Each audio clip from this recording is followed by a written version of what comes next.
listening to the We Can't Wrestle podcast.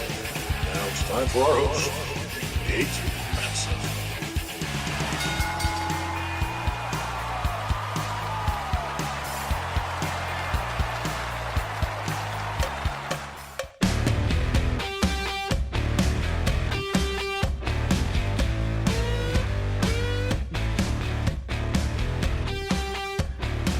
Hello, wrestling fans, and welcome to the latest edition of the We Can't Wrestle podcast. Nate Maxson, your host, here with you, of course, as always, with my brother Aaron.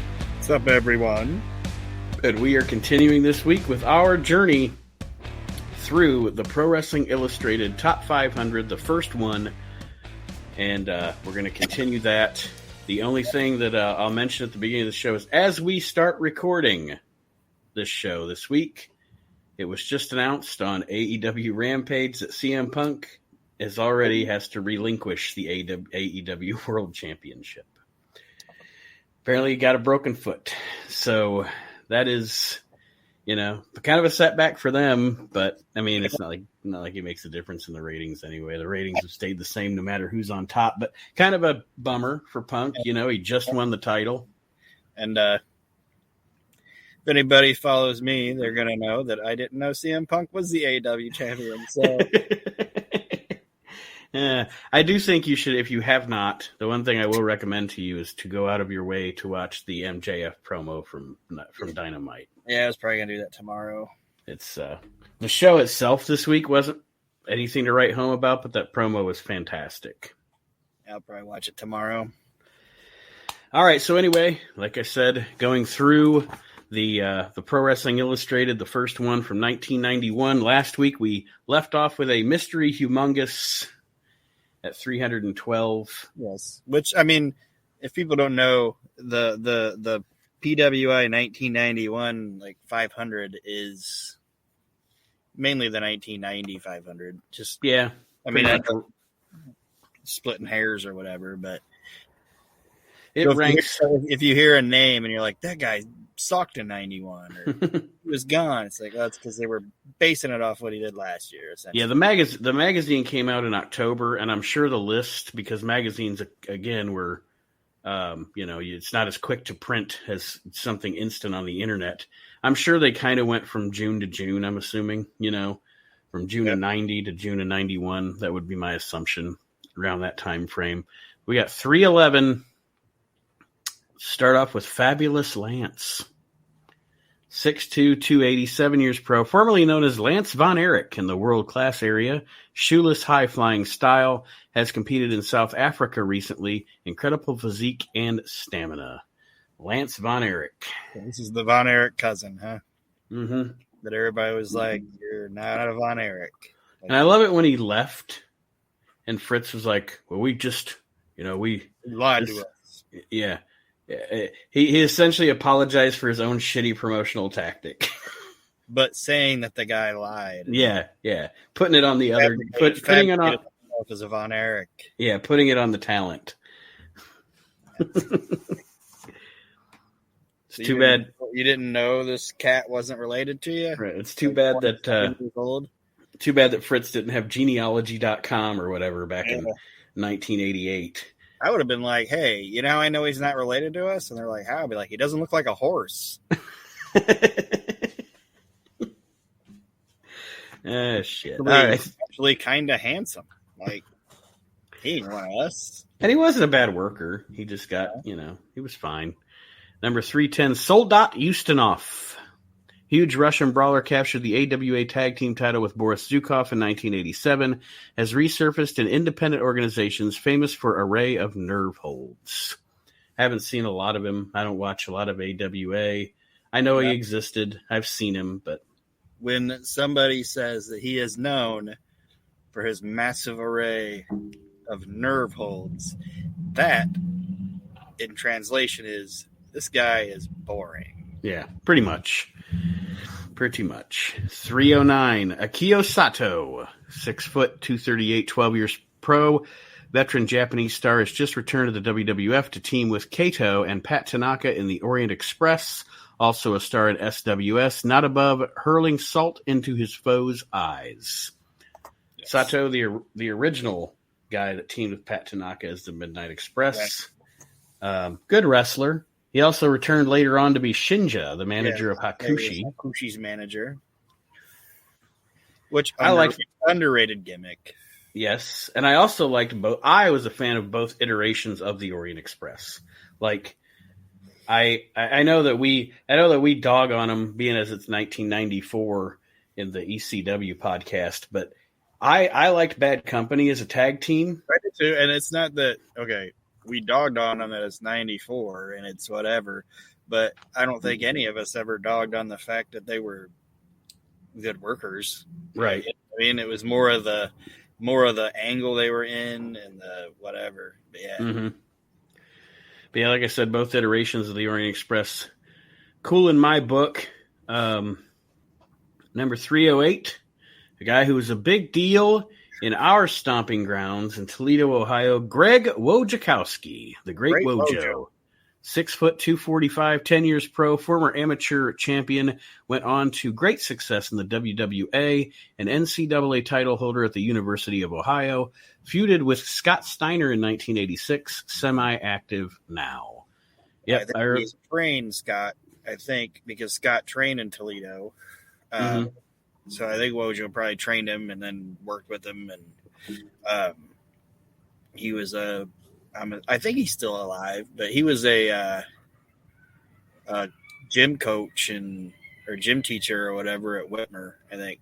Yes, I think it was Whitmer. Yeah, but he was also. I mean, he was a. I remember because we did. It was funny the Bruiser or the WWA shows, the Bruiser shows. I think Bruiser promoted that. We would get off and on, like on Channel 56 from Detroit. It would be on our cable in Toledo, Channel 56 Fox from Detroit. They would air that show, but it was never weekly or anything. It was like it would be on one week, and then for a month or two you wouldn't see it, and then it would be on again, And Wojo is one of those guys that if like we were kids and you told some adult, like, oh, I like wrestling, and they'd be like, oh yeah, Great Wojo. I know the Great Wojo. The Great Wojo, yes. Great Wojo. I mean, probably did, but yeah, I mean, he was kind of a local legend, and it was like Great Wojo, Tony Pacos, and MASH. And that's Toledo right there. And Jeep. Like, and he was on all the time on some channel in Toledo. Yes. And then he'd be like, "Oh, Jamie Farr went to this school. He went to our school. I know." And then he sat in that. Well, Woodward. I went to Woodward. Yes. I couldn't remember if you went there, if you were here by high school, but anyway. I went to Woodward. And he is still alive because recently, well, I don't know how recently it was. I mean, it was fairly recent when I listened to it, but not too long ago, he did an interview on Dave Dynasty's podcast. So yes, he is still alive and kicking. He's probably old as fuck. 307, Nelson Royal. Speaking of old as fuck, at this point, he was old as fuck. 5'8", 215, 36 years pro. Good Lord. In 1991. Veteran, is still light heavyweight champion of ACW wrestling, has also held similar titles in WCW, among the most respected grapplers of our time. Nelson Royal.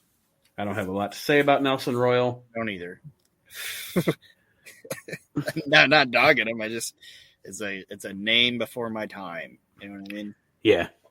The next guy I watched when I watched a bunch of Continental last year on the recommendation of Chad Austin, because originally I only remembered this guy myself as a jobber for WCW. He was a really good worker. My observation is he's goofy looking though. Is Johnny Rich, Yeah, 6 foot 235, 15 years pro, cousin of Tommy Rich, has forged an outstanding career in his own right.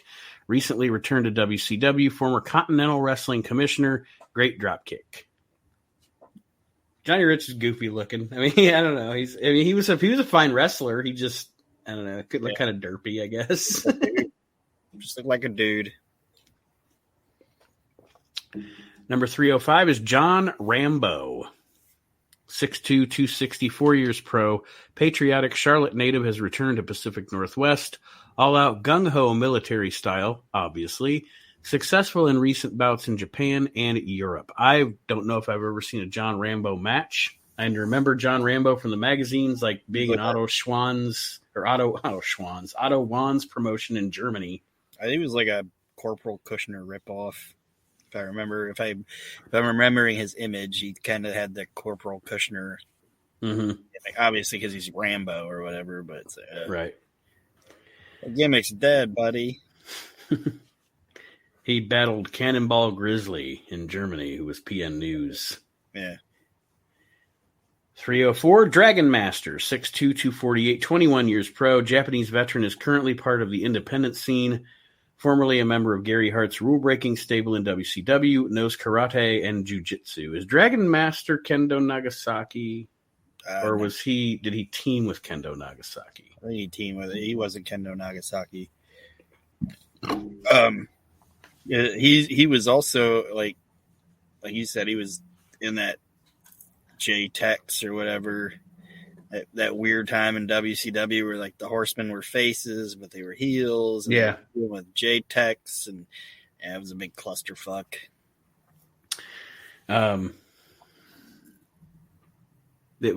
It's funny because it kind of, I don't know. That was a 1990 and early 91 was a rough period for WCW creatively. Well, he was also in the match where Doug Dillinger broke Sting. Clash of the Champions, mm-hmm. where Ole does that fucking awesome promo about, you're not a horseman.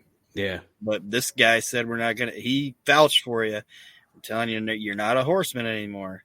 That's left the barn, but you can still give up the shot. You can still give up. You can still save yourself and give up the shot because this man has compassion for you. If you guys don't know what we're talking about, you need to watch it. It's fantastic. And then it starts out, it's going to be fantastic gangbusters, and then Doug Dillinger fucking hurts Sting. 303 is Mike Miller. 6'3", 265, 11 years pro. Burley, New Orleans native, recently returned to the Pacific Northwest with a difference. Shocked fans by becoming a scientific star, as powerful as anyone in PNW. I don't know. No idea.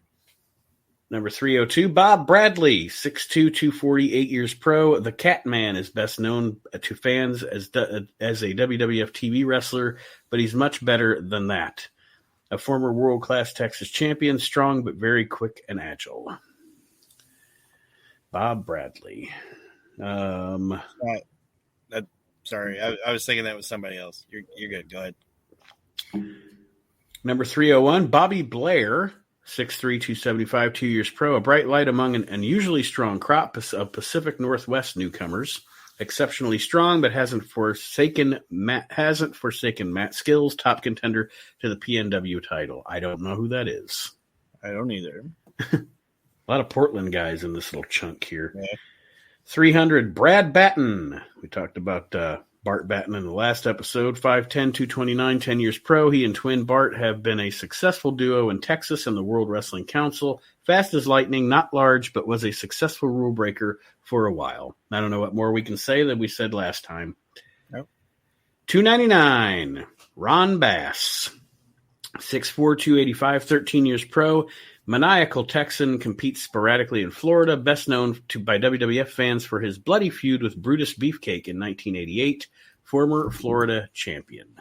I like Ron Bass, except when they turned him babyface. Yeah, when Ron Bass is not a babyface. Like I'm watching Mid-Atlantic, and it's like, he would be much better. Like I'd rather watch him fight Jake Roberts than team with Jake Roberts. Yeah, and but he wasn't bad, and like he's like they said in there, he had that feud with Beefcake that was notorious because he cut him with the spur, and the WWF put up it looked like the X from Family Feud Yeah. Like when they would get a question wrong on the Family Feud, I just remember that it looks like that same X. They put that over to censor Beefcake bleeding on WWF television. Yeah.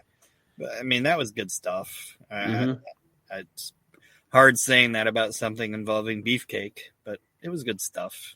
And like, I mean, and Ron wasn't like, gonna give you like a 35-minute classic or whatever, but he was a hand. I know you don't like Black Bart, but I actually like Black Bart and Bass as a tag team with JJ as their manager. I thought they were good in that respect, but unfortunately, like I said, it turned into his babyface turn, which I did not like. Yeah. 298, Mark Rocco, light heavyweight known as Rollerball. Yeah, Rollerball Rocco is one of Great Britain's most popular stars. Has been the British junior heavyweight champion several times. You actually know more about British wrestling than I do. Well, I mean, I don't know the history of it or anything, but like I like watching the matches and shit. And Rollerball was really good. He wasn't like the biggest guy in the world or anything like that, but a lot of British guys weren't. But he just did a strong style British type wrestling. I shouldn't say strong style. Like he wrestled like a William, to put it in perspective, like a William Regal type guy. Mm-hmm. But he was flashy and good. I liked him. I enjoyed him. I was going to say that, and like I said, I have to plead that I haven't seen a lot of him. I've seen some. And like you said, I'm not exactly an expert on British pro wrestling history, but it seems to me that almost, if you would say because of his popularity, not necessarily his wrestling skills, if you would say that Big Daddy was the Hulk Hogan of British wrestling, or that Mark Rocco might be like a Randy Savage, of British wrestling. Yeah. I'm just trying to put it in perspective of how, at the level of star that they were in that country. Yeah, that might be accurate, and the style and shit like that. I enjoyed him. British wrestling, like it was weird. Like the guys were still flashy and shit, but then when the matches would happen, it would be like good, solid rounds and shit. But like they were still characters. Like if you want to watch some crazy, like Fit Finlay was fucking awesome. Like he was awesome here too. Don't get me wrong, but over there he was fucking awesome. Like he had his like Indian manager, like his princess manager with him. She was she dressed like an Indian, and he'd come out and he'd have like suit like a jacket on, but then he'd have like a flamboyant hat with a big feather. It's like cool shit. Like it's worth, you guys, if you don't watch a lot of world of sports stuff, it's worth watching the matches. Like there's goofy gimmicks and. Now, did he go? Did Finlay go by Finlay? Dave Finlay there, or did he go by Belfast Bruiser? Oh, he was Dave Finlay. Okay, David Fit Finlay. And he'd come out to like disco tracks. I think I watched one where he came out to like Hot Stuff. Hat with his feather in it and shit. It's awesome. All right. Up next, number 297. A guy I actually mentioned last week when we were talking about the names. Brian Adias. That's what it is here. 6'1", 238, 12 years pro. Former world-class star, recently returned as part of GWF. A smooth, classy competitor who rarely makes a mental mistake, even when outsized.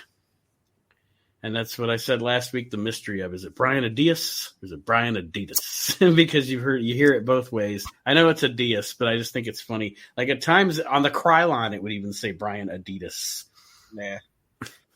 Wasn't a lot of attention to detail in wrestling back then with shit like that.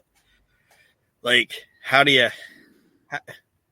prime example is like, I don't remember what pay-per-view it is, but Ric Flair's coming out and they're going to spell his name with fucking lasers and they put a K on it. It's like, what the hell? Is that, I think it's a Starcade. Yeah, I can't remember which one it is though. But anytime I'd see like a K on Ric Flair's name, I'm like, really? Why wasn't that person fired? Yeah. But why didn't somebody go like earlier in the day? Because it's like you had to set that shit up, and like he doesn't have a K on his name. Like Ric Flair isn't going to look at that. You know what I mean? Like he doesn't give a shit about the fucking laser. He's more worried about his fucking match. But like Jim Crockett isn't like, hey, It's never been spelled with a K since like 1972. It's never been spelled with a K ever. 296 Motor City Madman, 6'4", 320, 5 years pro. Huge Mauler was a Paulie Dangerously discovery. Began his career under the manager's guidance in the WWF. What? They must have meant WCW. Yeah, that's not a thing. Resurfaced in WCW in 1990, now in WWC. So he went to Puerto Rico. Yes. I know nothing of his career outside of that little stint in WCW, to be honest with you. He was with the Big Cat going after Lex Luger. Yeah. Paulie found him in a pool hall. Like Paulie, if you want to put like the equivalent on it of something that you guys might know, Motor City I don't know why I just thought of this. Motor City Madman, I think, was the prototype in Paulie's mind of what he eventually did with 911. 911. Yeah. Totally makes sense. Kind of a big, thick guy with a mullet. Yeah. You know, the leather vest. Yeah, like don't do much. Like Paulie's like, don't you can't work. Like suck. You can't work, so don't try. But let's just accentuate what you can do, and that's some big power moves, get in, get out, you know.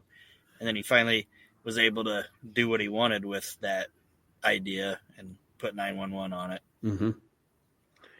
295, we discussed his brother last week, Larry Power, 6'2", 300 pounds, 5 years pro, identical twin of brother David, is a member of the Power Twins, trained by Dr. D. David Schultz and Bobby Bold Eagle. Pure brutality is his game. The Power Twins. And funny guys. 294 is Crush, 6'6", 315, 5 years pro. Huge brawler teamed with Smash in the final edition of Demolition. Now holds the PNW tag title with Steve Dahl. Suddenly a favorite after years of mauling. At one point, Taker's best friend. And I listened to a long time ago, like before I stopped listening to Pritchard, Conrad was talking to him, and Brian Adams always had a spot there because not just because he was like friends with Taker or whatever, but he was a guy that Vince just liked. Like, not in the fact of, I think he's the greatest wrestler in the world or ever or whatever, but like Brian Adams was just a good dude. And like, I haven't heard a lot of times where Vince is like that, you know, like, oh, he's just a nice guy. Yeah. Well, it's a pleasure to be around. Let's just keep finding, like, that's why they kept finding shit for him. Yeah. You know? It's kind of like, and it's not the same because it kind of is the same. It's like, he's kind of like a Glenn Jacobs. Yeah. Where this is just a good dude. He shows up for work. Shows up to work. Everybody likes him. You know? Where the only difference he had from Glenn is that he had fucking demons, you know? Yeah. To where eventually Vince couldn't overlook that. But that's why he was just always around. Because Vince is like, that's a guy's he's a good citizen. Keep him in the show. Like, keep him in the locker room. Everybody fucking likes him. Does whatever he asks him to do. He's just a nice guy. Well, and you mentioned his demons. Vince liked him so much. Vince even hired him and then used his demons as part of his gimmick. Yeah. This man, he didn't say what, but, you know, this man was arrested in Hawaii. He didn't say he was arrested in Hawaii for having a bunch of coke in his house. Yeah. But he, you know, they worked it into a gimmick for him. Yeah. You know, so. Everything I've ever heard about Brian Adams was that he was just a good-natured dude. Just essentially just a happy Hawaiian guy that just everybody liked having around. Like, hey man, brother, what's up? You know? Yeah, that's another thing I was going to say is I don't know if it was Barry. It might have been Barry Darso on one of the Demolition Shoot interviews said that that's why they gave him the Kona Crush gimmick, because the Kona Crush gimmick was the closest to his actual personality. Yeah. You know, like, shaka, brother, how you doing, man? It's good to see you, everybody. I got to see the fans tonight, brother. You know, just kind of that was the closest thing to his actual personality. And this isn't a part of the discussion for 1991, but initially, I actually dug his heel turn against Savage. That was a great angle. Yeah. And a great feud. The blow off sucked. Mm-hmm. But that should have just been a fucking Falls Count Anywhere match. Yeah.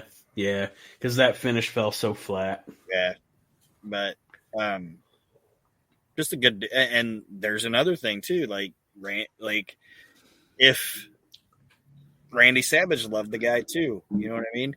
So you're in a locker room, you're in the WWF locker room, all right? And the Undertaker and Randy Savage are like, this guy's aces, yeah. Aces. If those two dudes vouch for you, you're fucking gold. It's like Savage was.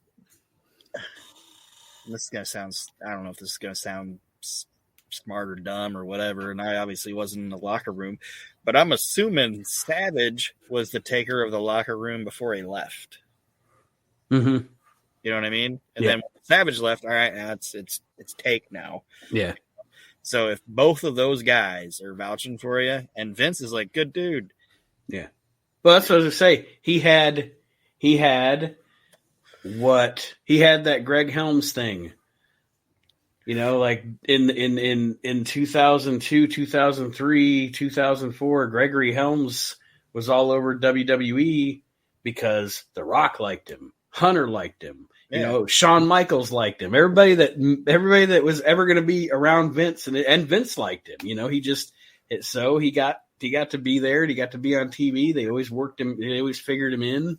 And the only reason he left, from what I know, is he's one of the guys. He's one of the two guys. It was Rude and Adams that were just they didn't like the screw job, and they said, "Fuck, I'm out." Mm-hmm. If they can do it to Brett, they can do it to me. Right. And I don't need it. Because they told those guys, anybody wants to fucking leave, you can leave. You can leave. Number 293 is El Santo, not the old one. 5'6", 199 years pro. Son of the legendary Mexican grappler El Santo. The original El Santo was so popular that a shrine was erected around his gravesite, which Mexicans still visit. So obviously his son wasn't that good, seeing as the description of his son was pretty much about his father. Yeah, and by the time he got to WCW, they made him take his mask off and go by his real name. Larry Santo. Number 292 is Killer. 6 foot, 255, 6 years pro, forms a solid unit with fellow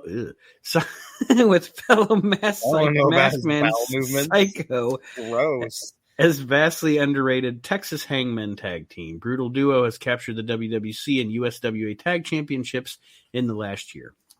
So we talked about them. Killer's DMs are legendary.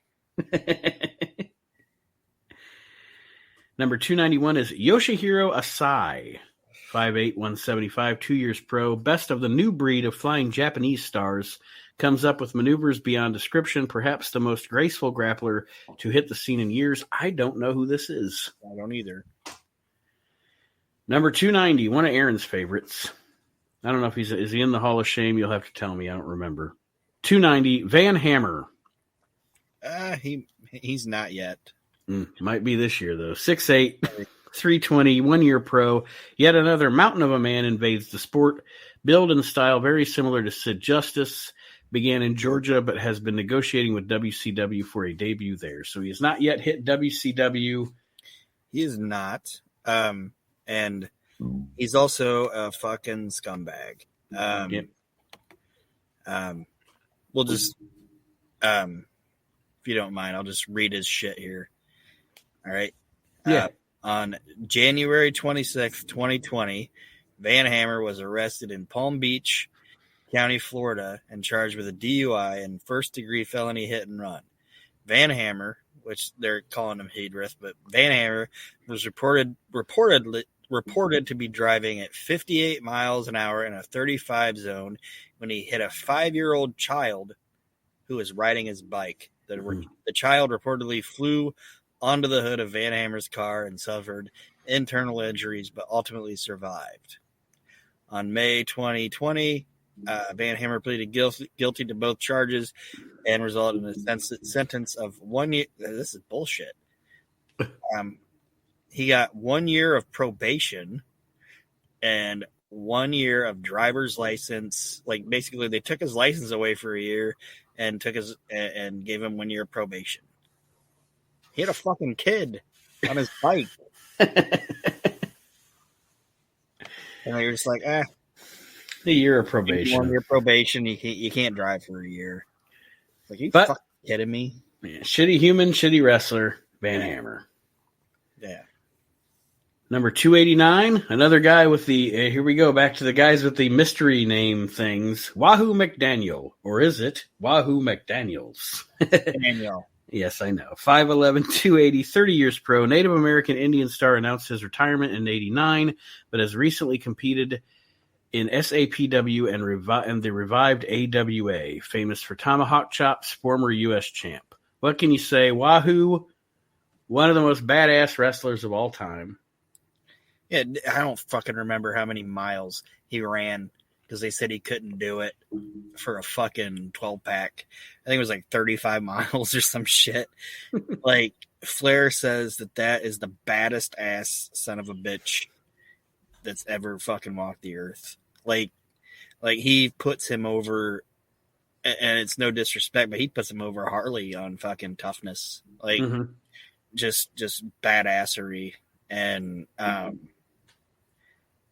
like, he was like, he didn't take shit from wives. Like, if a wife gave him shit, he was like, fuck off out of here. Like, I don't need, like, one argument. He's just like, fuck off. We're getting a divorce. And one of my favorite stories that Ric Flair ever told was Wahoo was apparently, they were in wherever he retired to and lived or whatever. WCW did a show there, and Wahoo wanted to take his grandson to the show, but he's fucking Wahoo McDaniel, so he figured, I'm just going to show up, meet the boys, shake hands, and he wanted to take his grandson to, like, meet all the fucking wrestlers, you know? Like, he's right. like, probably like, I've been telling my grandkids about me being a wrestler for all these years, and fucking WCW showing up, you know? And he tried to walk in, and like some security guy was giving him shit. Like, this entrance is only for the wrestlers. And the guy had no idea who Wahoo McDaniel was. And Flair said it was just happenstance that he was walking by and like heard Wahoo kind of not being disrespectful, but giving the guy kind of the business of like, you know who the fuck I am? Well, he said Wahoo wasn't even trying to do that because his grandkid was there, you know? Mm-hmm. He was trying to explain to him who he was. And Flair said he just happened to walk by and was like, he told that security guy, he's like, hey, all due respect, buddy, this is Wahoo McDaniel. You're going to go ahead and let him in. Like, by the end of it, like, his grandkid wound up with like a fucking ton of t-shirts and pictures and autographs and shit. Flair's like, I'd hate to know what happened if I hadn't walked by at that moment. Like, he was basically like, Wahoo was being cool with the guy. But he was like, I think if it would have went a little bit longer. Yeah, to a point. Yeah. And it's just one of my favorite, like, wrestling backstage stories I ever heard. Flair walked by right at that moment and was like, this guy's fucking giving Bobby the business. And he's like, that security guy has no idea. Number 288, Rufus R. Jones. Good Lord. I'm not a fan of Rufus R. Jones, but promo-wise, I can see why he was over. Yeah. I think I don't want to speak wrong. Yeah, he had. Do you know who his kid was? Slick. Yep. Yep. I'm not sure. I couldn't remember if it was like he was if he was his actual son or if he was an adopted child. I think it was his actual son, but yeah. Slick is the son of Rufus R. Jones. Slick Jones. Also the father of Grace. I'm just kidding. But there we go. Number 287, Corporal Kirshner. Hey. 6'1", 267 years pro. Entered the WWF in 1984 with great fanfare, but fell out of league within 2 years. Former member of the U.S. Army Airborne Division, recently entered the UWF for the first time. Bad attitude. Oh, Corporal Kirshner. From everything I ever heard, just he was a guy that if he didn't like what was going on, he just said "fuck it" and would bounce. Sergeant Slaughter's replacement. They tried to replace Sergeant Slaughter. Yeah. Well, everybody, I have a surprise for Aaron, and a pleasant surprise probably for our listeners. To join us here in the We Can't Wrestle podcast, it's Kyle Army. What? Oh, fuck. How is everything? You can't disappear for 7.5 years When I do, and then just be like, hey, I'm back. I'm going to sell out the fucking Allstate Arena when I do, though. Kyle's back. Tell a friend. Yeah. Welcome back, Mr. Army. Oh, how are we doing, guys?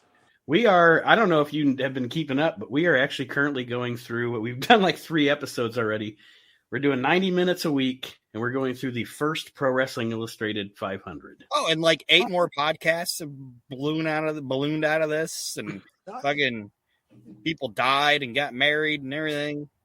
Awesome. I've been super fucking busy lately. We can still cuss, right? Fuck yes. Okay, cool. I'm super fucking busy. How long does it take to paint a fence? No, Like, Kyle, while you were gone, we didn't get woke. Don't worry, you can still cuss here. super busy is like, I had to take a couple shows off.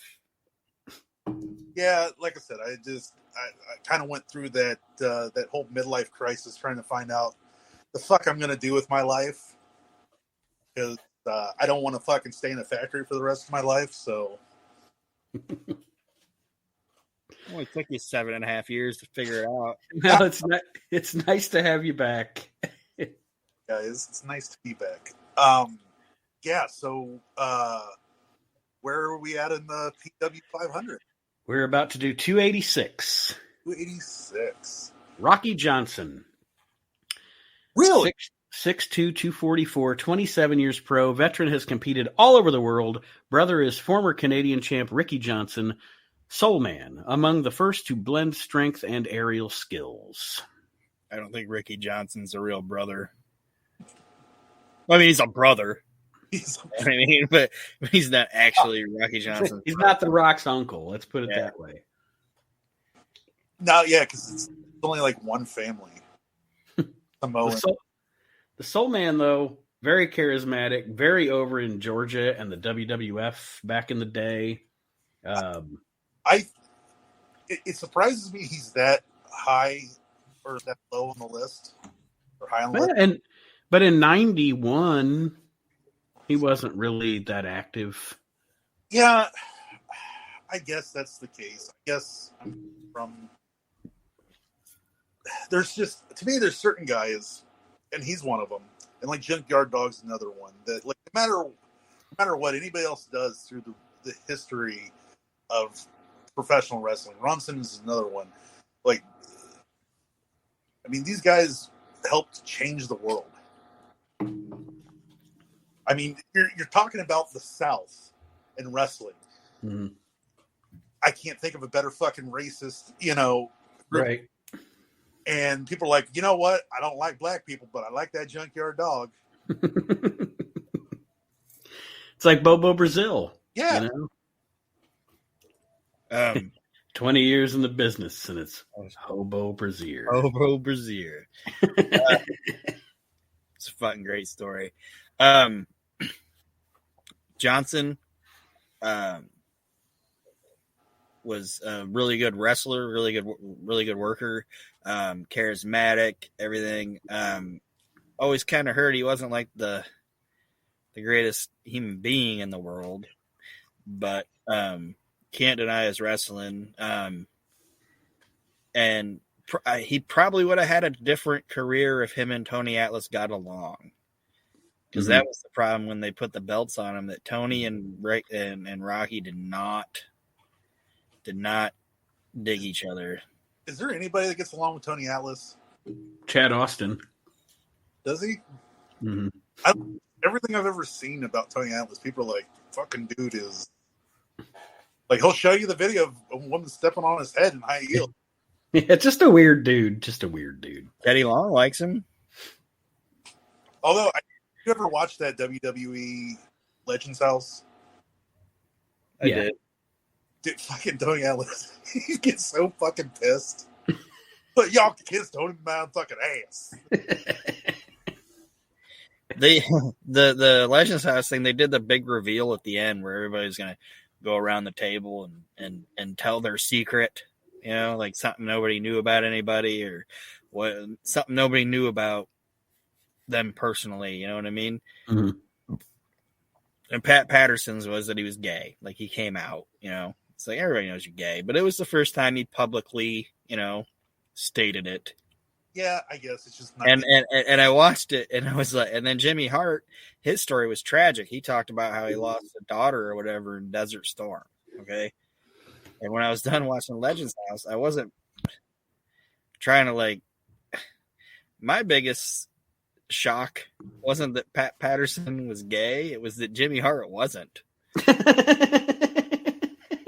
Somebody slept with that man.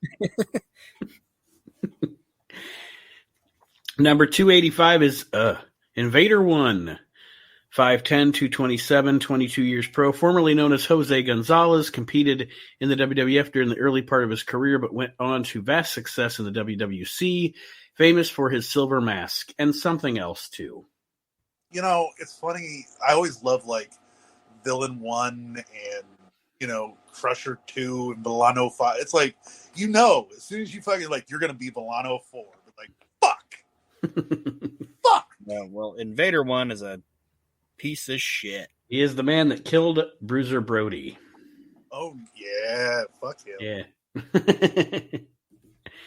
284 is Mike Graham, 5'8", 232, 15 years pro. Former NWA light heavyweight champion, has returned to WCW. A former Florida champion, father was the legendary Eddie Graham, purely scientific. Mike Graham, good wrestler. I think he suffered from a lack of personality. I think Mike... And he was like 4 foot tall. And Mike, one of those guys, like every time I've ever seen him in an interview, I'm like, this dude's full of shit. Oh, he's full of his own shit. He sat down and was like, told Eric Bischoff that he said, oh, like everything that Bischoff did, and I know a lot of Bischoff's kind of a polarizing character, but he basically said that everything that Bischoff did was stuff that he told him. He's like, oh, you got to reduce the amount of clashes we have and have more pay-per-views and reduce this. And no, you got to do that. You got to do that. Like he said, he was like the puppet master of Eric Bischoff. It's like, I doubt it. Yeah, not so much. Yeah. And Rick's podcast, he fucking flat out tells you, like, because he's like, oh, I'll get he told like Hulk Hogan, like, I'll get you a meeting with Ted. And Eric Bischoff's like, fucking Ted Turner wanted to fucking make fucking Graham. Like, what the fuck? He'd be like, who the hell is this guy coming in my office? Who this little fella? Who this little permed fella?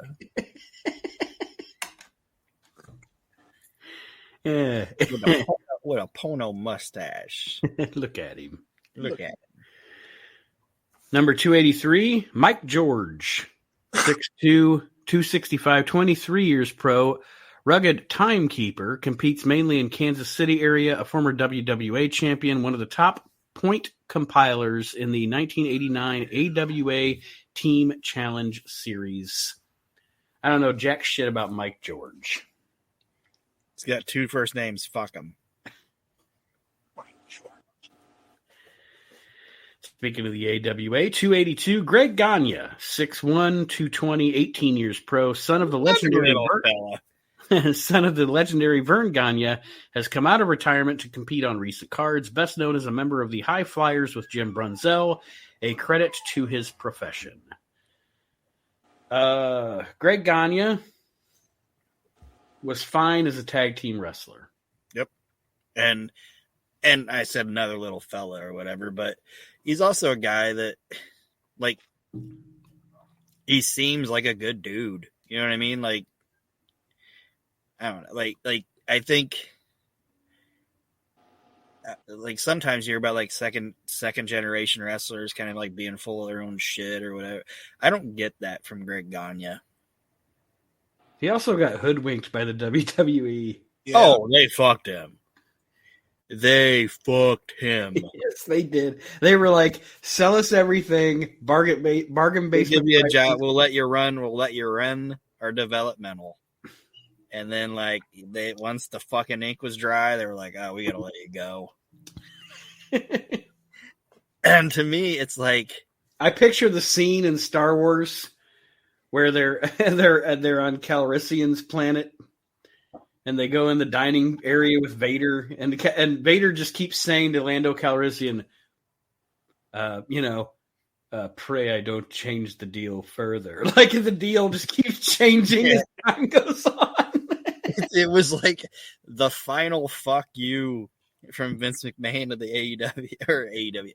AWA and the Gagne family, because they were the ones that were like, fuck you, Vince, we're not going to do it. And Vince was finally like, all right, I'm going to fuck these guys. Fuck, man, I'm going to fuck Gagne with his pants on. But wasn't it like Greg and Vern kind of came after the WWF with the whole Hulkamania thing? Hulkamania started in the AWA. Yeah, right. Hogan started there, and they tried to fuck Hogan. Like, they were selling his shit when he was in Japan, and he didn't even know it. I wonder if that's of it, where like Vince is like, I got you now, pal. I'm gonna show you. Vince and Vern just did not. The McMahons and the Gagne family did not get along. Mm-hmm. Like, a lot of those guys that Vince bought out or put out of business, like, he respected them. You know what I mean? But he did not, for some reason. Vince McMahon and Vern Gagne just he didn't put the Crockett's out. You know, well, I mean, he did, but the Crockett's didn't sell. No, but it still talks in great regard of like Big Jim Crockett and Jim Crockett Jr. and all that. You know what I mean? Yeah. But that fucking Vern Gagne shit, that was like Macho Man. He he owned that shit. Like, I'm never going to. You get what I'm saying? Like, I won't give that up. And then he hoodwinked him. He took a senile old man. I was like, let's put him up on the stage. Told his kid, we'll take care of it. You'll be good. You'll have a job. Got all this shit, and then said, fuck off out of here. But I don't know. I guess when you look at all the previous former owners, like anybody that was like owner and stuff, they either made it in the WWF or Vince fucking just kicked them out. And 9 times out of 10, it's like it's the people that treated people like shit. Like, you look at how he ran Louisiana, and Bill Watts. Like, Bill Watts, from everything anybody's ever said, the man asshole. And I don't mean to go off on a tangent. I happened to watch the Kevin Nash shoot where he was talking about how Watts treated him like shit in WCW. And when he came to WWF, he was telling a story about how him and Yoko, like, they were in a cage, and they spent 45 minutes putting this fucking cage up. And he's like, we're walking out. And Bill Watts is like, fuck, go tear it down. He's like, all right, guys. They go out there. They fucking go 15 seconds. And they come back, and fucking Watts is like, what the fuck was that? He's like, oh, yeah, by the way, here, I'm on the food chain. You're fucking down here. So fuck. And like, that's the way. Like, Vince is friends with people, and he knows they get treated like shit. He's going to, Yeah. Well, did you ever hear why Gagne got fired from WCW? No, why? He was he was working for WCW as like an agent and booker and all that or whatever, like assistant booker, agent or whatever, but was like trying to like start a side hustle with like his own promotion. And Bischoff found out about it and then fucking shit canned him and he couldn't figure out. He's like, Bischoff was like, Vern or Greg couldn't figure out why I was firing him and why I was mad about it. Like, really? You can't figure out why I'm mad? Like, you're working for us, but you're trying to start your own promotion. Yeah. And he said, Gagne was like, I don't see what the problem is. And Bischoff was like, obviously you do, because you wouldn't have hit it. Right. You would have came up and said, hey, Eric, I'm working for you, but I'd like to have my own little side promotion here. You got a problem with that? He's like, you obviously fucking knew that we were going to have a problem with that, or you want to fucking hit it. Why? Yeah. Number 281 here is Dory Funk Jr., 6'2", 240, 27 years pro. Veteran was recently named IWCCW Commissioner. Despite new role, continues to compete. One of the greatest NWA World Champions, brother of Terry Funk. Dory Funk, Lemonhead, guys, that he's in the shadow of Terry, but like as much as like everyone's like, oh, Terry, he's middle-aged and crazy. Like Dory Funk Jr. is actually fucking crazy. Like that dude's nuts. And he's also like, we've talked about on Reliving the Extreme a lot. Because we beat up Dory Funk was a great wrestler. Don't get me wrong, in the 1960s and the 1970s, but by 1994 in the ECW, he's just lumbering out there, kind of wandering around, letting Terry and everybody else around him do all the work. And it was the name, it was essentially he was just the name Dory Funk Jr. by that point. Well, Terry taking care of him, Mm-hmm. I mean, fuck. I guess I don't have a problem with that because Brutus the fucking Barber Beefcake has been anywhere and everywhere that fucking Hulk Hogan's ever been, and so has Brian Knobbs. Yeah. So I don't. Same thing with Triple H and X-Pac. I just think Dory Funk was boring. Like, even by 70 standards, he was fucking boring. Same goddamn face. Like he had like no facial expressions, or you know what I mean? Like, I understand. Oh, he's a great wrestler, yeah, but Dory Funk is boring. He is a boring human being, and I bet he's even boring in real life. like I would think that speaking to Dory Funk would be the equivalent of like when Gene Hackman in the Birdcage is talking about the foliage as they were doing the foliage in Ohio. It's magnificent. The browns and the oranges. The orange. And then he pauses. It's great because he's like the browns, the oranges, and everybody's looking at him, and he's like, the yellows. What a fantastic movie that is, man. Yeah, but that would be the equivalent of like sitting down with Dory and be like, tell me about your career. It was great. Wrestling in St. Louis. The headlocks, the forearms, the takeovers. It's like, you were a boring fucking The 3-minute rest hold. Yeah, the 3-minute rest holds. Yeah. Edward Compartier. Yeah. Like, you're dozing off. Like, you're the elder. You should be dozing off. Number 280.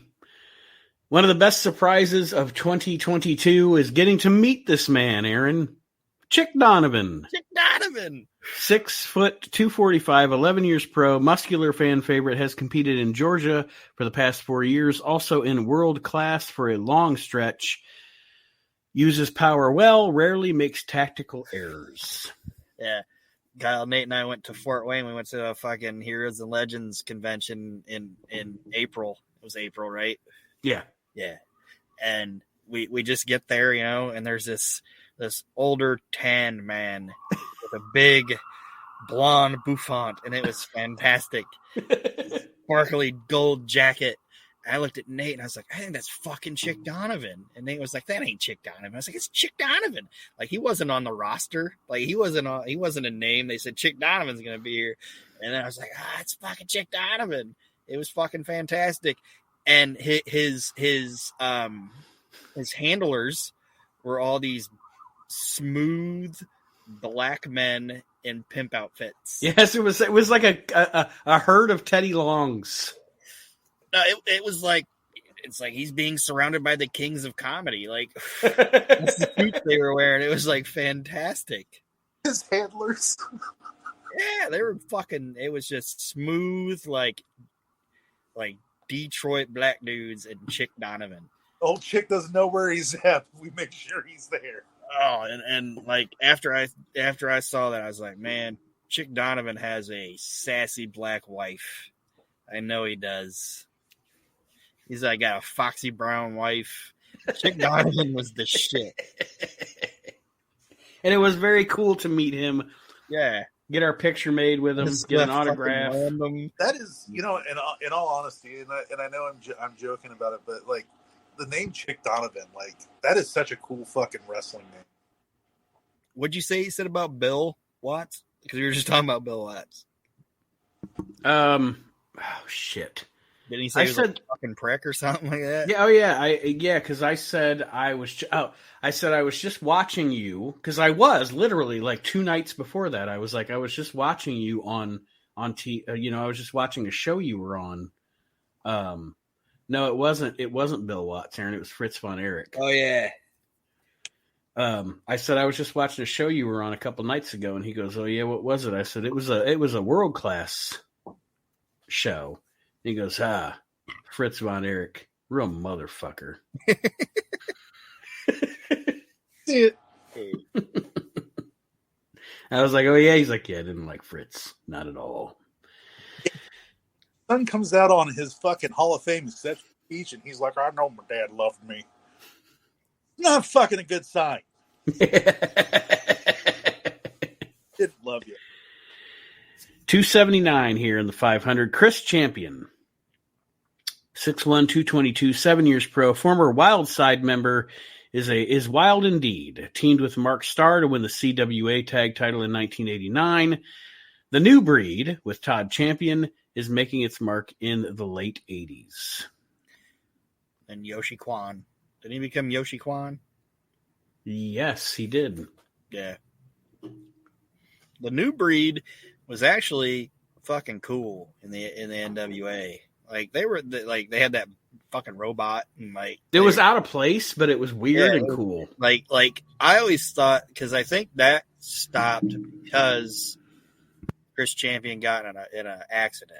I think he got in a fucking car accident or whatever, fucked himself up. But I always thought that if McMahon would have got a hold of that New Breed shit, it probably would have been a bigger thing. I think they were out of place in the NWA because they were like doing the robot gimmick, and Future and all that shit. But yeah, he was decent, and he was kind of like an out of the box type wrestler. I don't know. I don't know if Vince would have or not done anything good with it, because if you look at like Men on a Mission, like Vince. Don't get me wrong, I love everything that he does, but like the man is like 5-6 years behind the times. Always. Yeah, this would have been in the 80s, and he wasn't like that back then. Like, he was on the ball then. I just think they would have. Yeah, that is true. They would have done something with him, I think. I'm not saying they would have ever been like the fucking tag champs or whatever, but I think that New Breed gimmick would have been different if it would have been under the tutelage of Vince McMahon and Pat Patterson. Yeah, because of the rock and wrestling connection and everything. Like, yeah.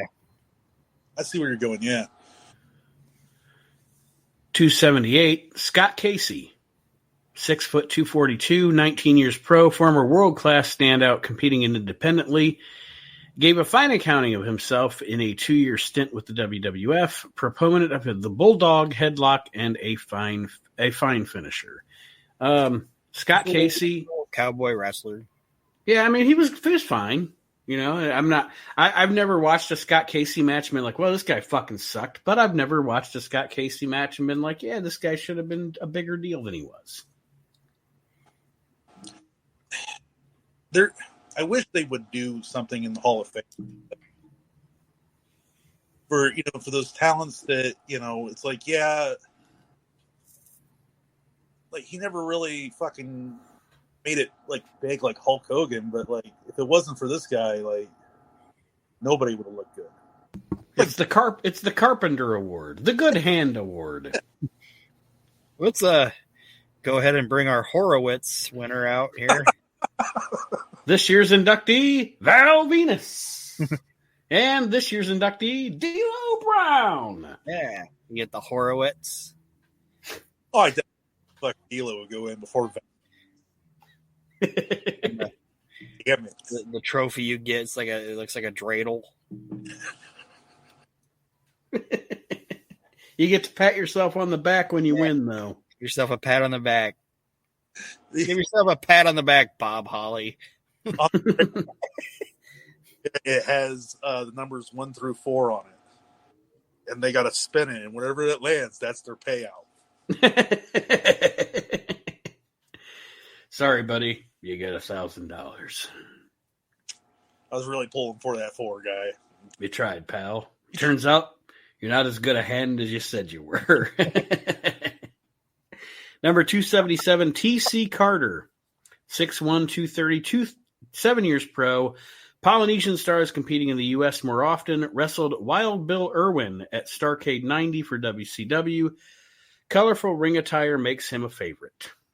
I have no comments on T.C. Carter. Yeah. The highlight of your career is you fought Bill Irwin at a Starrcade. Aaron and I will never part ways. It's weird.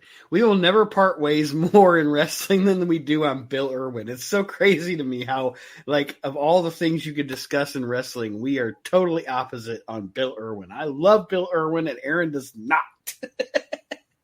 Fucking Squid Billy motherfucker. I did buy a Goon action figure, though. I love Bill Irwin, man. 276, Leo Burke, 6'1", 242, 11 years pro. New Brunswick native, is among Great White North's busiest stars. Former Canadian champion, well-schooled, but uses foul tactics at times. Brave as they come. I know nothing. I have no comment. I like how they're doing, where there's like an era of, I don't want to say kayfabe because I'm not in the fucking industry, but there's still a level of realism in it, where they're like, oh, this, he's got a great upside, but he likes to use dirty tactics. Like, I like that. That's fucking cool. Like, oh yeah, I absolutely missed that shit, man. Like, I'm getting to the point where I hate watching wrestling because so much, backstage, and it's like, I want to fucking suspend I don't care what's going on back there. I want a good story up front here. Mm-hmm. Like, I don't want to get off on a tangent, but it's like the NJF thing. Like, don't get me wrong, it's a great promo. It was fantastic. It's the best promo of the past decade. But where are we going? Are we doing NJF versus Tony Khan? Because I don't want to fucking see that. I don't want to see Tony Khan. You know what I'm saying? Like, great promo, but it's like, Tony Khan looks like he would hang out with my son. He's got the big poofy hair and like a llama, kind of skitzed out. He's just, I don't know. He's yeah, it's like, it's sad that wrestling has gotten to the point where like that has to be the storyline to get people interested in it. It used to be that like, hey, I'm coming for that fucking title, and people are like, fuck, I'm sitting down my. Tony Khan's an Indian alpaca. Number 275, Gama Singh, 5'11", 220, 7 years pro, veteran competitor from Pakistan, is still going strong, the spiritual leader of the rule-breaking organization known as Karachi Vice in the Stampede area. I cannot, with any good intelligence, speak on Gama Singh. I have no idea. I'm assuming that Bastion Booger got Muckam Singh from Gama Singh. But anyway. 274, Luke Williams. 6'1", 244, 27 years pro. Grizzled veteran, teams with Butch Miller as the comical Bushwhackers in the WWF. UWF Tag Champs in 87.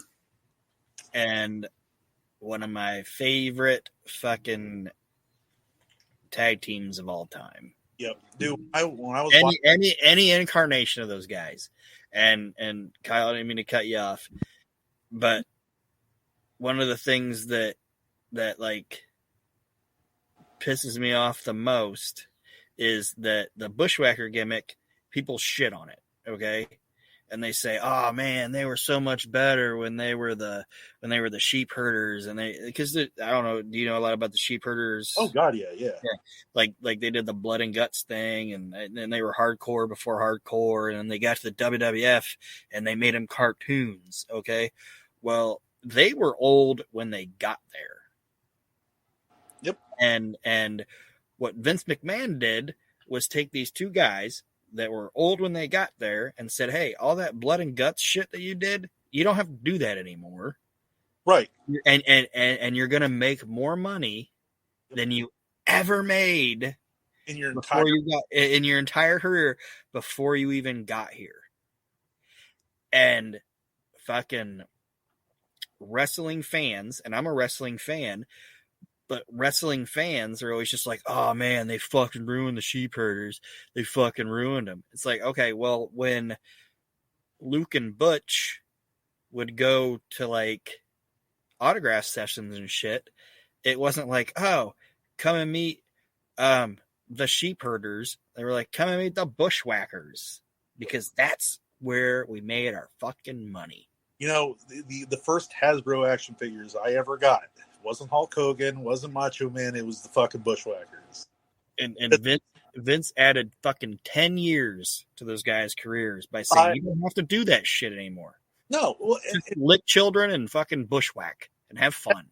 That's the thing about Vince that I do that nobody can is like Dusty Rhodes, perfect example. Everyone's like, "Oh, the polka dots were a fucking joke. It was trying to make fun of Dusty." You know who else used fucking polka dots in the 80s? Randy Rhoads with Ozzy Osbourne. Like, say what you want to say. Like, Vince knows how to fucking get people over without them having to kill themselves. Yep. And when you go see Bill Eadie and Barry Darso at a wrestling convention, are they the Masked Superstar and Crusher Khrushchev?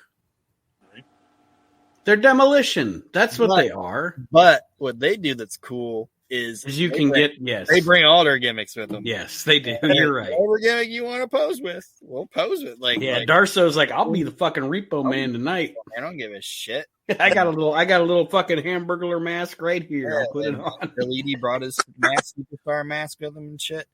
But yeah, it's like that. That's a bone of contention for me when people are like, "Ugh, they ruined the Bushwhackers." It's like, no, Vince took two guys that literally gave their blood, sweat, and tears for the business and added 10 fucking years to their career.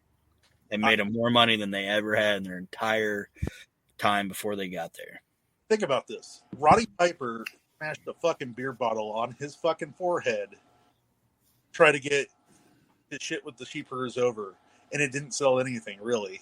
And then he goes up to Vince. Vince is like, "Yeah, so you're not going to do that here. We're gonna put you out there and let you fucking talk." Right. That's what's going to sell tickets, because it doesn't really matter. It's like WrestleMania 3. Again, I'm getting off on a tangent, but it's been a while. But it doesn't matter what the fuck the match was between Hogan and Andre. You already bought it. Yeah. Who gives a shit if it's 5 stars or not? Like, and you know what? I'll be honest. When I watched WrestleMania 3, I fast forward through the middle of that match, but I still watched the fucking beginning and I still watched the finish. Yep. You know, because that's what it was about. Yep. Number 273 in this PWI 500 is Ron Harris. 6'5", 270, 7 years pro. Big brawler, teams with his brother Don as the Bruise Brothers. Formerly competed in the CWA. Style makes fans recall the heyday of Robert and Ron Fuller. Those were two guys that I wish would have gotten a bigger break. Ron and Don Harris were always... You see their influence in so much because, you know, it's the twin magic. And like they were the guys that kind of, you know, introduced that to everybody. And they were obviously influenced by Bruiser Brody. Yeah. And I think the best incarnation of that team was when they were in Smoky Mountain. Oh yeah. But I also don't understand why they compare them to the Fullers. It's like, that's weird. I know they're tall. Right. It's like I've never been like, oh man, Ron and Don remind me of Robert Fuller. At all. Number 272, Jackie Fulton. 5'11", 225, 3 years pro, younger brother of Fantastic Bobby Fulton. A bit taller and heavier than his brother, therefore just a bit stronger as well, still developing. I really, really, really like Bobby Fulton. Not so much a fan of Jackie. Yeah, he was decent, but he wasn't. That was obviously the weaker incarnation of the Fantastics. But you take Tommy Rogers out of anything, it's going to be the weaker or whatever. Right. Yeah, for sure. Fucking Tommy Rogers was a fucking shit, man. That dude was the fucking bee's knees. I know we're not talking about him, but like I'm looking forward to like when we get to fucking ECW like 97 when Tommy Rogers showed up for a little bit. I was like, yeah, I'm amped up that shit. Number 271, Buddy Rose. Playboy. 6 foot, 312, 18 years pro. You can probably add 50 pounds to that weight listing. The Playboy literally ate himself out of main event status, teamed with Doug Summers to win the AWA tag title in 1987. So let me share my Buddy Rose perspective. Excuse me, with my burp. I have not, as much as I pride myself on watching a lot of old wrestling, the one promotion I have not watched a lot of that I should is Portland. I've watched a considerable amount of Buddy in Portland, and it's great. And the other thing I will tell you people is I always admit on the show that I have not in my lifetime watched a lot of the AWA. But the most of the AWA that I've watched is Doug Summers and Buddy Rose. And they were a fantastic tag team. With Sherry, that was such a good act. They were, and think about this. I really and truly believe that Sean and Marty, like the Rockers, they weren't like that was their finishing school. Was yes, Doug and Buddy Rose, like Jesus. I mean, you think about like you have this young team and they're working with these guys. Like, who better to be the Playboy that Shawn Michaels would be than from Buddy Rose? I mean, well, no, and literally my memories, if I go back, because I'm 43 years old, and if I go back through my wrestling memories, like my wrestling memory Rolodex, my most vivid memories of the AWA are watching Rose and Summers against the Midnight Rockers at the Showboat in Vegas. Yeah, the bloodbath. Yes, that's my, and I know, you know, somebody that's an AWA historian or whatever will tell me Bockwinkel or whatever, and Bockwinkel was fantastic. I'm not saying he wasn't, but my memory of the AWA, my biggest memory is that match, those matches between those two teams. Well, think about it. You know, you had great tag team wrestling in the South. That's always been their biggest thing. Well, but we're talking about Minnesota. Well, now, Well, to me, Minnesota is still kind of. Look, I'm just saying, you're fucking goddamn nowhere. I don't want to. It's so nice to have you back. It's your Uvi moment. You know what I'm saying? Yes, I know what you're saying. Territorial wrestling Was tag team wrestling. Yes. That's that. I mean, you had the greatest teams that you would have ever seen. Or when they got brought up to WWF, Vince, for whatever reason, isn't a tag team guy.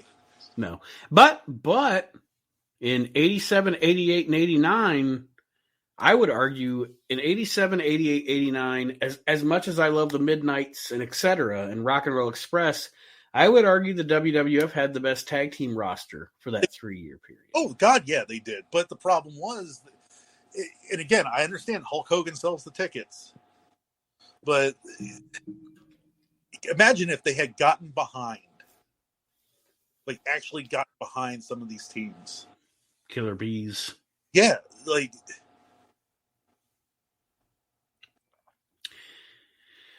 Well, for this exercise, number 270 is Joe Malenko, 5'10", 220, 14 years pro, son of Boris Malenko, one of the most hated stars of the 60s and 70s, teams often with his younger brother Dean while competing in Japan, highly respected. From what I've seen of Joe, a fantastic worker, but yeah. I haven't seen enough to, I'll be honest, folks, I haven't seen enough to really grade him a fantastic worker. I don't know if I've ever even seen a promo. I've never seen anything from him. Like, the only thing of the Malenkos I've seen is stuff from Boris. And if he's anything like those two, it's got to be solid. Joe is a solid work. Like, I've seen more of his Japan stuff, like Japan matches, because like they'd fight like the Bulldogs and shit like that. And I know you guys, I'm a bigger fan of that type of wrestling than you guys, and I'm not like, oh, I'm a better wrestling fan than you because I like watching that. That's not what I'm saying. Mm-hmm. I'm just saying I like watching that. Like Nate was saying before you jumped on here, like I'll get on there and just like watch World of Sports matches because and Nate's doing this since I was a kid. That's the style of wrestling I enjoy watching. You know what I mean? Not that I don't like flashy stuff, but if I'm just going to watch a match, I want to watch a match like that. You know what I mean? Like, oh, I don't need any of the story of it. Like what led to this match or anything like that. I just want to watch a solid wrestling thing. Joe is, I don't want to say, this is going to sound silly. He's a less charismatic version of Bean. Like, and he's just like his brother too. Because I've listened to like shoot interviews and shit with Joe Malenko. He's fucking funny. Like, he is funny as shit. But when that camera came on, it was just like, this is what we do. We're just workers. You know what I mean? Mm-hmm. But he was even less charismatic than his brother. You know, and that's the thing that always kind of got me. Like, does anybody know why Vince, all of a sudden, like in the 90s, decided no more managers? Late 90s. I think it was because of two things. You say why no more managers? Yeah. I think it was because of two things. First,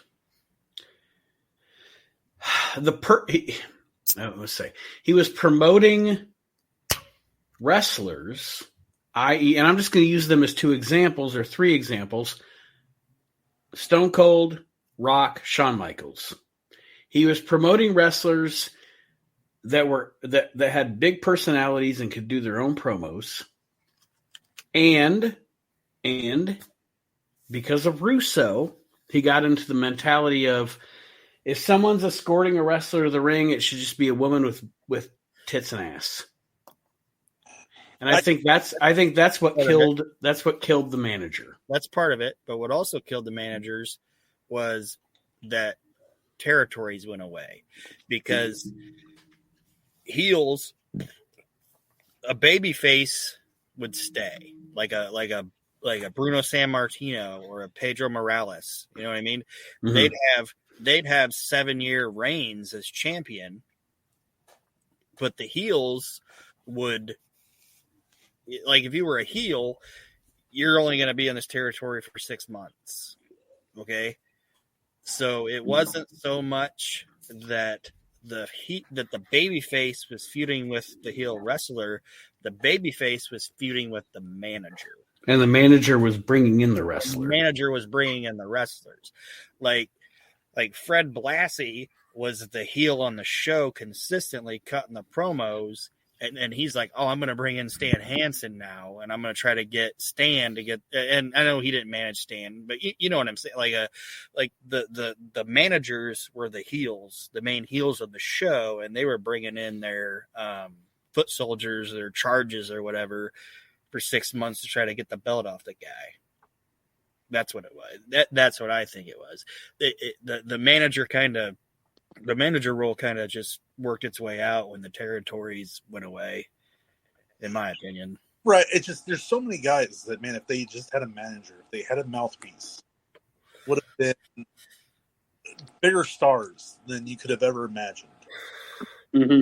Like Nate, like an example of what I'm talking about is, like we were talking about the other, because we brought up Boogie Woogie Man, you know, Boogie Woogie Man wasn't feuding with Pez Watley, with Shasta Watley and T.J. He was feuding with Paul Jones. Paul Jones, yeah. You know what I mean? And that's why I think the manager kind of went away, because it got to the point, it's like, we don't need that anymore, because we're signing guys to fucking 2-year contracts and shit like that. Which is why you still see managers on indie scenes, you know what I mean? Yeah. Because the manager's the guy that the manager now is the guy that's like buddies with the promoter. And he's like, this guy's fucking funny. I'm going to make him a manager. and he's going to be the guy that's consistently on my show. Does that make sense? It sure does. Number 269, Ivan Putski. 5'10", 242, 23 years pro. Polish power is still alive and well. Veteran strongman teams with his son Scott in IWCCW, teamed with Tito Santana to win the WWF Tag Team title in 1979. Who was it that brought Ivan back and they fucking got rid of the accent? It was Vince. And people are like, what the fuck? Like, before he got to Vince, he was just like a beer-barreled or beer-bellied, like, Polish guy, and then Vince got him and jacked him up or whatever, and then I don't remember, was it? I don't know where Cornette talked about where he got back to a promotion and they were like, oh my God, they fucking ruined him. Like, this isn't anything like we went like before. Mm-hmm. I can't remember what promoter it was. It might have been Crockett. I don't know, but I've never been a big fan of Ivan Putski. Me neither. 268, Pez Watley. Pistol Pez.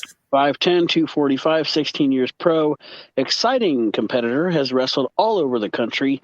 Made debut in IWA in 1975. Formerly the Jive Tones with Tiger Conway Jr. Not above breaking the rules. And when he joined, he was supposed to be, because this is a funny thing, Tony Schiavone talked about it. He was supposed to be, they called him Shaska Watley? Yes.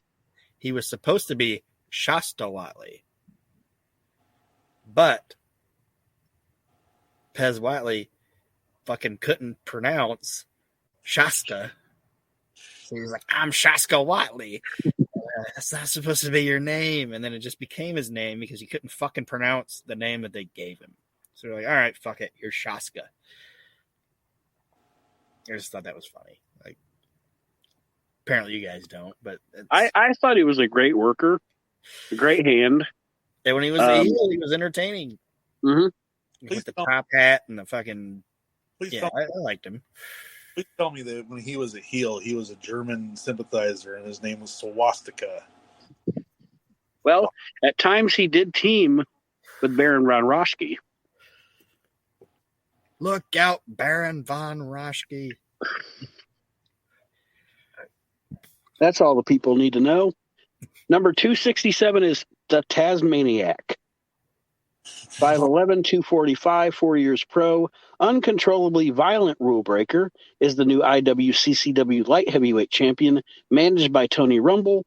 Many fans want this unsavory beast banned. We know who he is to become. Yes. People don't know, he's to become Taz, and he is like a guy that I compare to Jesse Ventura, where I love the personality, and I became a bigger fan of him when he stopped wrestling and became a commentator. Me too. Like, as a wrestler, it's like, yeah, I'm not gonna knock fucking Taz as a wrestler because he was good, but I'm much more entertained by his personality than his work. Is he? I don't know. Like, was he really that great of a worker? You know what I mean? You know what? Here's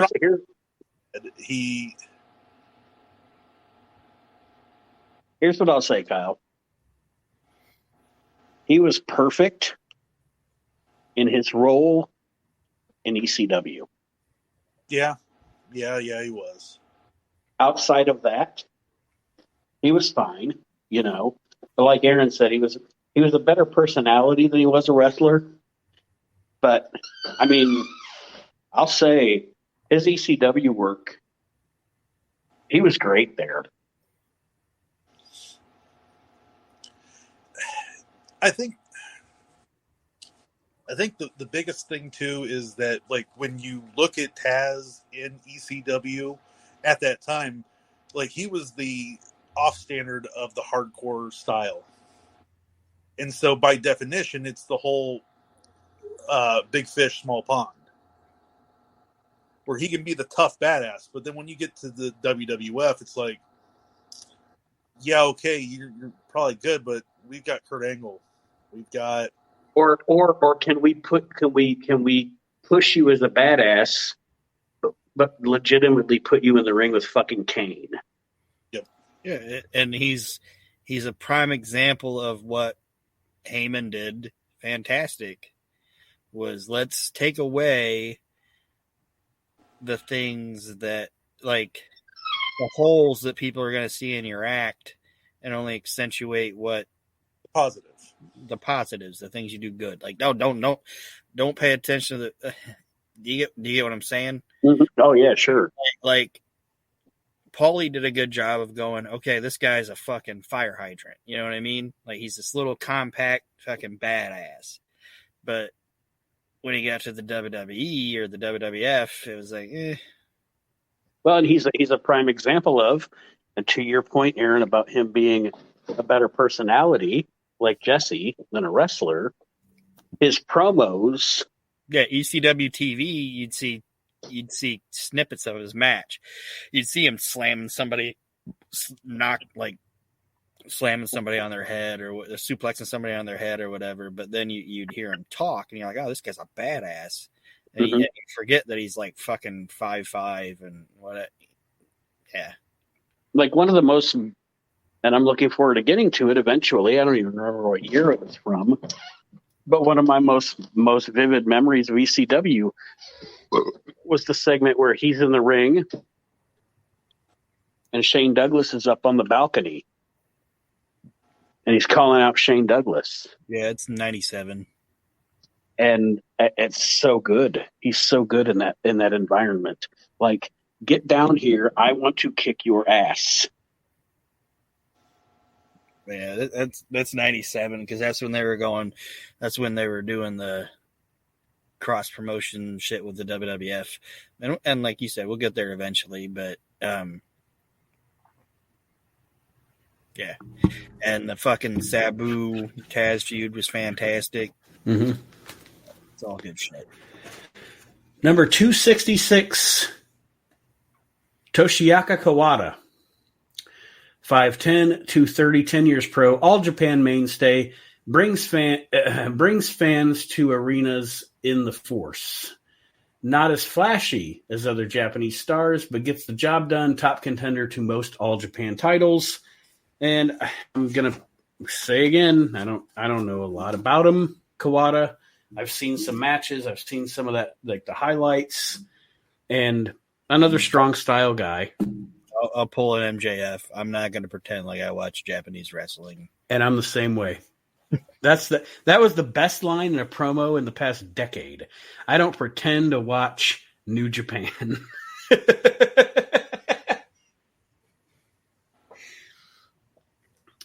Number 265, Rip Morgan.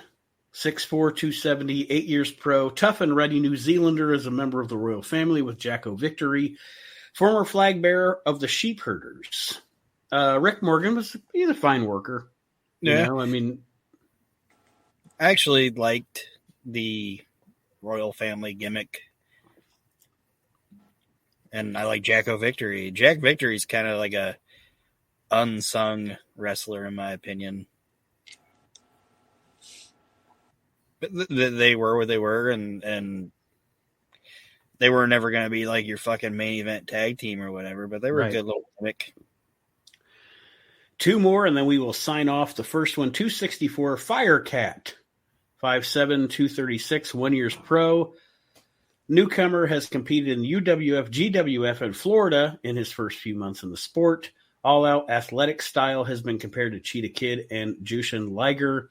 Do you guys remember Firecat? I don't remember this. Yeah, you got to do two more because I have nothing on Firecat. All right, we'll do two more. Maybe three more because there might be one you don't. Anyway, 263. We all know this guy by a different name. Mondo Clean. 6'3", 270, 270, 4 years pro, native of China, is a brutal bone buster. Claims he is untrained as a pro, but shows learned ring skills. Crushing knee drop is his favorite finishing move. I'm actually currently watching. His work shows that he's untrained as a pro. I'm actually currently watching 92 and early 93 WWF and WCW with Damian Demento getting promos and stuff on Superstars.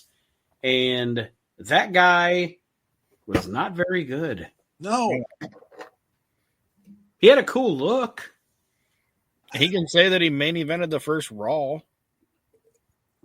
Yeah, against The Undertaker. So he can say that. He can say that, but he wouldn't say it well because he can't cut a fucking promo. Yeah. Fucking idiot. God. He's soft.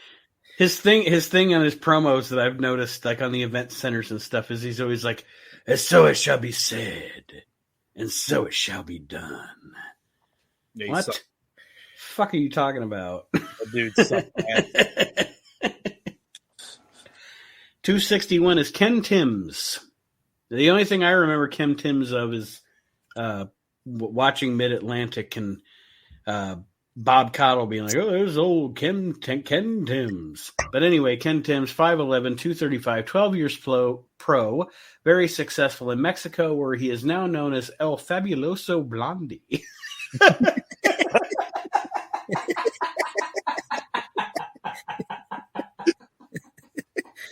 Fabuloso. That caught me by surprise. Sorry, folks. Isn't that the fucking floor cleaner you buy from fucking Dollar General? It is literally called Fabuloso. And it's $1 for like a 64-ounce bottle. Yeah, I gotta clean my kitchen floor with my El Fabuloso Blondie. Lilac. Yeah, it's a lilac scent. Oh. That's his partner. Louis Lilac. Louis El Fabuloso Lilac. Let's round it off with 260. People can the name of the show be El Fabuloso Blondie? We'll end this show with number 260. One of the greats of all time, Gotta love this guy. Nikolai Volkov. Yes. 6'7", 280, 23 years pro at this time. Soviet was hated for most of his career, but now has adopted the U.S. as his home, teamed with Iron Sheik to win the WWF title in 1985. Barrel-chested strongman. Man, can you name a guy that, what do I want to say, worked in so many promotions under so many names, so many gimmicks, always successful, great worker. He wasn't always the flashiest, and yeah, sure, by this time he'd slowed down and blah, blah, blah, but he was one of the Mongols. He was one of the integrate parts of the Mid-South territory in the early 80s and came to the WWF and just sustained for so long. Nikolai was great, man. And he's a guy like when we were talking about Bryan Adams, like, have you, and I'm not saying like, because I know Brian, like when we were talking about Bryan Adams, we were talking about his demons and shit. But like, he's a guy like a Bryan Adams or an Owen or whatever. That have you ever heard anybody be like in a shoot interview like, oh, Nikolai Volkov, that guy was a fucking prick? Never. You know what I mean? He was just a good natured dude. And my favorite wrestling book is Fred Blassie's book, Listen Up, You Pencil Neck Geeks. It's my fucking favorite wrestling book ever. And he's talking about Nikolai because he had a lot of time with Nikolai. You know what I mean? Mm-hmm. And they gave him that Soviet gimmick or whatever. And he hated that. Like, he hated the Soviet regime and all that. Like, Like, he did not love communism. He thought it was terrible. Like, he told Freddie, he's like, that's why I left. Like, I left there to come here because I hated that. And now they want me to be the Soviet or whatever. And Freddie was like, that's the thing, man. You gotta like essentially make fun of it. Make fun of him. He's like you're getting that back now. You take everything you fucking hate about him and accentuate it in your own personality to show people that this shit's ridiculous, stupid, and ridiculous. And it added, like I said with the Bushwhackers, it added fucking years to his career. You know what I mean?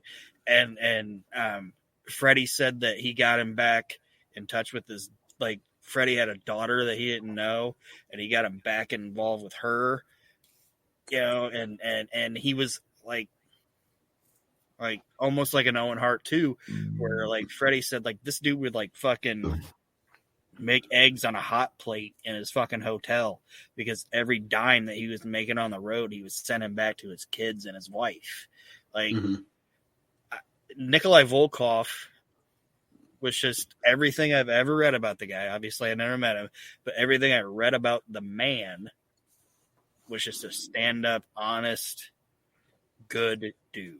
And I've never, ever heard anybody just be like, Nikolai Volkov was a motherfucker. You know what I mean? Never heard anybody say it. Nikolai Volkov has one of my favorite moments in pro wrestling. I don't know how familiar anybody is with Wrestling Regret with Ryan Zane on YouTube. But anyways, so he does like reviews or whatever, and he does these reviews of these videos that he got like at Walmart or something, like at the dollar bin. And it was apparently a Jewish wrestling event where they had a guy dress up, called him the Mighty Maccabee. But anyways, Nick Volkov is there, and he starts singing the Russian national anthem, right? Doing his gimmick.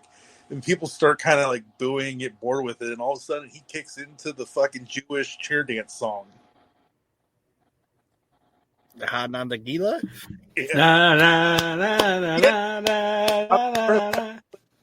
Send it to you guys because, oh my God, it's so fucking good. And you know what? That's what I was going to say, is he was another guy. Aaron was talking about adding years to his career in the WWF. He was another guy that got it. Yeah. And the prime example is Cara Mia Mine. Yeah. Yeah, I mean, no, that's just funny. And It's fantastic. And on the wrestling fucking tape or whatever, after it's done, it's like, this man's like, what the hell was that? Like, he doesn't say that. It's like, oh Yeah. my God. Oh my God. Yeah. And one of his other best friends in the wrestling business was the Iron Sheik. And like I said, I don't know any of these people, never met any of these people, never been on the road with these people. But is there a more fucking like odd couple, like imagining the Iron Sheik Nikolai Volkov. and Nikolai Volkov on the road together? Like, oh, like Nikolai's, oh my God. Like Nikolai leading his clean life, sending money back to his family. And Sheik getting his hands on every pill and drug he can possibly get. I bet it was fucking hysterical to see it. Well, that is it for this week in the PWI 500. We got to 260, so we're almost halfway there. Once we get through this 500, Kyle, and you are more than welcome to join us and give your nominees. Halfway there, we're a blinking on a pair. But when we get done with this, the next episode after we get done with however long it takes us to get through this will be the 2022 We Can't Wrestle Podcast Hall of Shame. Oh, yeah. Are we supposed to send you our inductees or not? As soon, whenever you can, because this is probably going to be a few more episodes. I just didn't anyway. know if I didn't know if we were supposed to send the inductees to make sure nobody repeated somebody or not. Because I have mine on my phone. You know what we should do, in all honesty, is we should everyone send in their nominees. What 5 or 10 or whatever it is. We're doing 3. Okay. I did 4. Okay, that's fine. The Hall of Shame's my thing.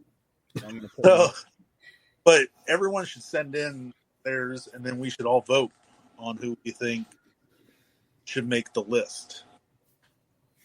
Ooh. It's a twist. Well, we'll take that into consideration. Maybe. But Kyle, you have to unmute the chat so you can see it.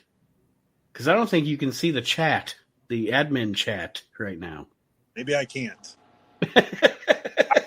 Dude, I am fucking. Because like Aaron said, you died for 7 years, so. Look, I'm going to be honest with you. Wholeheartedly. It's like Paul McCartney. Everybody thinks you're dead. Yeah, it's true. I just come up with a fucking CD cover with the fucking hidden messages and everything else. But I'm honest with you. It probably got turned off, and I have no fucking idea how to turn it back on. I mean, that's my job. I will figure that out to get you back in there. But it has been a pleasure to have Kyle back on the show. It has been a pleasure to have the originals. It's like Hall, Nash, and Hogan. You know, it's the original NWO with no disrespect, Archie, but with no Michael Wall Street. What? Archie's not Michael Wall Street. I know. No, I think he'd be the Ted DiBiase. Trillionaire Arch. I like it. He'll get it. He'll think it's funny anyway. Yes, he will. But it has been great to have you on the show, Kyle. Does that mean I'm going to die soon? Because I'm probably Scott Hall. Jesus Christ. No, time. I'll die before you. I got the diabetes. Just whatever you do, don't fucking break. Yes, just said yeah. Not meaning it that way. Just a crash. It's like, yeah. You're the fucking Mad Dog Vachon of the group. I'm gonna have a fake leg.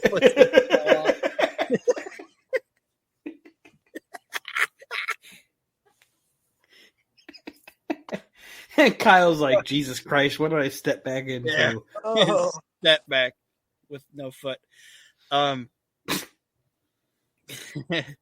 This is a funny story because you can end the show and then I'll tell you what I said, or I can leave it on here if you want. I don't care. Go right ahead.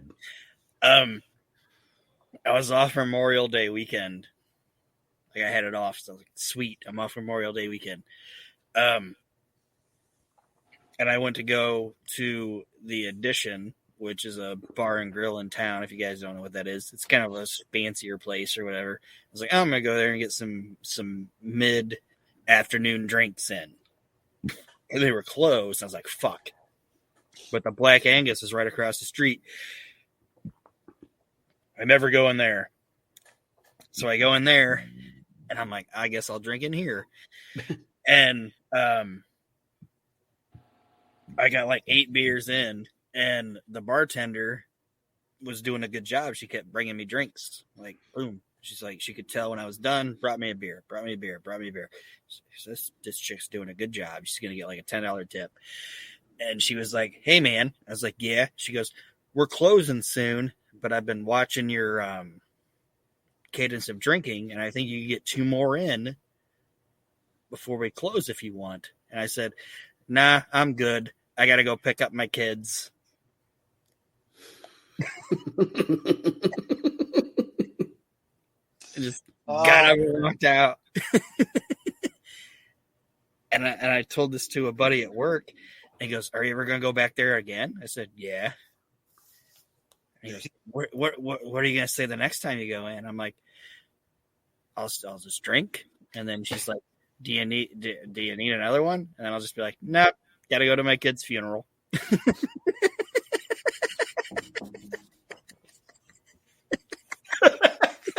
Jesus Christ. And my buddy was like, I didn't know you were so dark.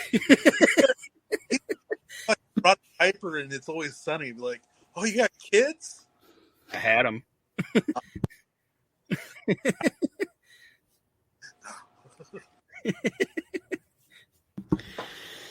Well, this has been truly a pleasure this week. You can edit that out. Got that pissed off at $15? I love you guys. All right, Aaron, any parting words for our listeners this week? Nope, just thanks for listening, guys. Appreciate it. Remember, get on and listen to the Reliving the Extreme. If you like this, you're going to love that and all the other shows. And I just appreciate all 10 of you that are listening. Kyle, any parting words for your listeners? All I'm going to say is it's great to be back. If you know anybody who is an artist or a musician, podcast, doesn't matter. It costs nothing to support them and believe. Yes. So we're all in this together, man. Like, everybody has their things they want to do. So let's fucking support each other. Absolutely. And that is one of my themes. Just since I started, or I guess I say stopped shitting on things I don't like in wrestling. I'm just using wrestling as an example, but music, art, whatever. Like I've said a few times, I don't like Kenny Omega, so now I just don't watch Kenny Omega. Right. You know, and that's my thing. And I'm not saying we never joke and we never diss on Brutus Beefcake or whatever. You know what I mean? But what I'm saying is, like Kyle said, the most important thing is to lift people up. You know, if you support something, if you love this show, tell people you love this show. If you don't like the show, just don't fucking listen to it. Yes, exactly. Just lift up what you like and don't pay attention to what you don't like. It's that simple. Yeah. Life is short, man. And that's the thing. You know, it's my biggest thing is enough of the fucking gatekeeping and stuff. You know what? If this person likes this, you know what? It's chocolate vanilla. I'm not going to be mad at you if you like chocolate. I don't want the chocolate. I want vanilla, but fuck, want, you know. Yeah, and if you want the strawberry, get the fucking strawberry. You want the snozberries? They taste like snozberries. We all love the fact that it's ice cream. We all love the fact that it's wrestling. Yes. So. And my parting words are, first, Aaron, thank you, brother. You're welcome. And Kyle, it has been a pleasure to have you back on the show. It's been great, man. I'm glad to be back. Like I said, my goal is to be back from here on out and actually be back into this stuff. So things kind of settle down. And we missed you, but we never forgot you. and we are happy to have you back in the fold. And Archie Mitchell, I'm coming for you, man. Oh my. Archie, I'm coming for you, brother. He's trying to take your spot. I mean,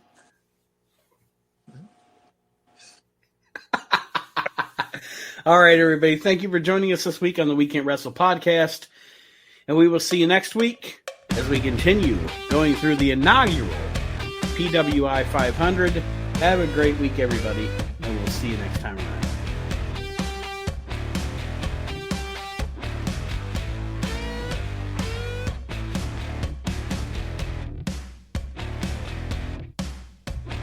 The We Can't Wrestle podcast is a production of Maxson Media. All rights reserved.